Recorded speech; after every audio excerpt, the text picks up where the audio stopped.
മാസത്തിന് മുകളിലായിട്ട് എന്താണ് ഇന്ത്യയിൽ നടക്കുന്നതെന്ന് അറിയാത്ത, കഴിഞ്ഞ കുറച്ച് ദിവസങ്ങളായിട്ട് എന്തൊക്കെയാണ് നമ്മുടെ ഇന്ത്യയിൽ നടന്നുകൊണ്ടിരിക്കുന്നതെന്ന് അറിയാത്ത കുറച്ച് ആൾക്കാർ നമ്മുടെ കേരളത്തിൽ നിങ്ങൾ വിശ്വസിക്കുമോ?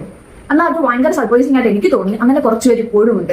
നമ്മൾ ഓരോ പോസ്റ്റ് ഷെയർ ചെയ്യുമ്പോഴും ഓരോ പോസ്റ്റ് സ്റ്റോർ ഇടുമ്പോഴും അതിന് റിപ്ലൈ ആയിട്ട് വന്ന് ഇത് നിങ്ങൾ ചിന്തിക്കുന്നതിന്റെ പ്രശ്നമാണ്, നിങ്ങൾക്ക് വരുന്ന ഇൻസ്റ്റാഗ്രാം ഫീഡിന്റെ പ്രശ്നമാണെന്ന് പറയുന്ന ഒരു കൂട്ടം ആൾക്കാർ.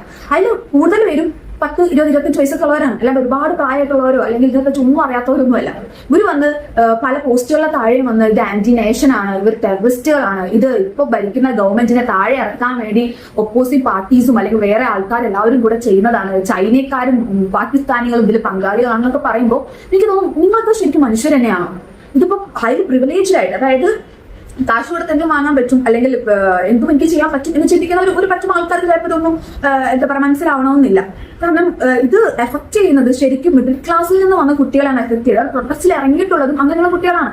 ഞാൻ ഹൈലി പ്രിവിലേജ് എന്ന് പറയാൻ കാരണം ഇത് പൈസ കൊടുത്ത് ക്വസ്റ്റ്യൻ പേപ്പർ വാങ്ങാൻ കഴിവുള്ളവരും അല്ലെങ്കിൽ മക്കളെ വിദേശത്ത് വിട്ട് പഠിപ്പിക്കാൻ കഴിയും കാശുള്ളവർക്കും ഇത് റിലേറ്റ് ആവണമെന്നില്ല. അവരെ ഇതിപ്പോ ബാധിക്കണമെന്നില്ല. നിങ്ങളൊക്കെ എന്തിനു പ്രൊട്ടസ്റ്റ് ചെയ്യുന്നു, നിങ്ങളവിടെ തല്ല് കൊള്ളുന്നു എന്നൊരു ആറ്റിറ്റ്യൂഡ് ആയിരിക്കും എല്ലാവർക്കും ഉണ്ടാവുക. പക്ഷേ ഈ പൈസ കൂട്ടി വെച്ച് മക്കളെ ഈ എൻട്രൻസ് കോച്ചിങ് സെന്ററിൽ വിടുന്ന പാരന്റ്സ് ഉണ്ട്.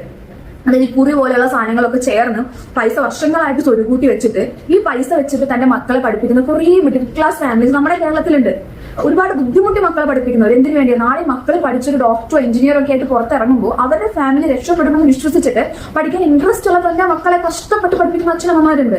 ഈ അച്ഛനമ്മമാരുടെയൊക്കെ അധ്വാനം, അവരുടെ പ്രാർത്ഥന, അവരുടെ സ്വപ്നങ്ങളൊക്കെയാണ് ഈ പേപ്പർ പൈസ കൊടുത്ത് വാങ്ങി എക്സാം എഴുതാൻ പോകുന്ന അവർക്കൊന്നും അത് റിലേറ്റ് ആക്കാൻ പറ്റൂല. കാരണം ഇത്രയും കഷ്ടപ്പെട്ട് കുട്ടി നീറ്റ് എഴുതി വന്ന് ആ എക്സാം എഴുതി അവർ പാസ്സായി അവർ ഡോക്ടറായി വന്ന് അവരുടെ ഫാമിലിയെ അവർ സപ്പോർട്ട് ചെയ്യും, അല്ലെങ്കിൽ ആ ഫാമിലി അവരുടെ ഒരു സൊസൈറ്റിനെ അവർ സപ്പോർട്ട് ചെയ്യും എന്ന് വിചാരിക്കുന്ന ഒരുപാട് പേരുണ്ട്. കഷ്ടപ്പെട്ട് പഠിച്ച ഈ എൻട്രൻസ് പഠിച്ച ഒരാളെന്ന നില, അല്ലെ എൻട്രൻസ് പഠിച്ച എക്സാം എഴുതി എന്നൊരാളെന്ന നില ഞാൻ പറയാം, ഈ ഒരു വർഷം റിപ്പീറ്റ് ചെയ്യാന്ന് പറയുന്നതിനേക്കാൾ ഒന്നോ 2, 3 പ്രാവശ്യം റിപ്പീറ്റ് ചെയ്യാന്ന് പറയുന്നതൊന്നും അത്ര സിമ്പിൾ ആയിട്ടുള്ള ഒരു കാര്യം. ഒരു വർഷം റിപ്പീറ്റ് ചെയ്തപ്പോൾ എനിക്ക് മനസ്സിലായ ഒരു കാര്യം ഭയങ്കര ബുദ്ധിമുട്ടുള്ള ഒരു കാര്യമാണ്. അതായത് +2 കഴിഞ്ഞ് നമ്മൾ പഠിച്ചിറങ്ങി കഴിഞ്ഞതിന് ശേഷം +2 കഴിഞ്ഞ ശേഷം ആ ഫ്രണ്ട് സർക്കിൾ എല്ലാം ബ്രേക്ക് ചെയ്ത് നമ്മൾ ഒരു വർഷം മറ്റൊന്നിനും പോവാതെ ബാക്കിയുള്ള കൂട്ടുകാരൊക്കെ വേണമെങ്കിൽ വേറെ പല കോഴ്സിനും ചേർന്നിട്ടുണ്ടാവും. ഡോക്ടർ ആവണം എന്നുള്ളൊരു സ്വപ്നം മുന്നിൽ കണ്ടുകൊണ്ട് ഒരു വർഷം ഈ നീറ്റ് എന്ന് പറയുന്ന ഒരു സാധനം എഴുതാൻ വേണ്ടി നമ്മൾ സ്പെൻഡ് ചെയ്യാണ്.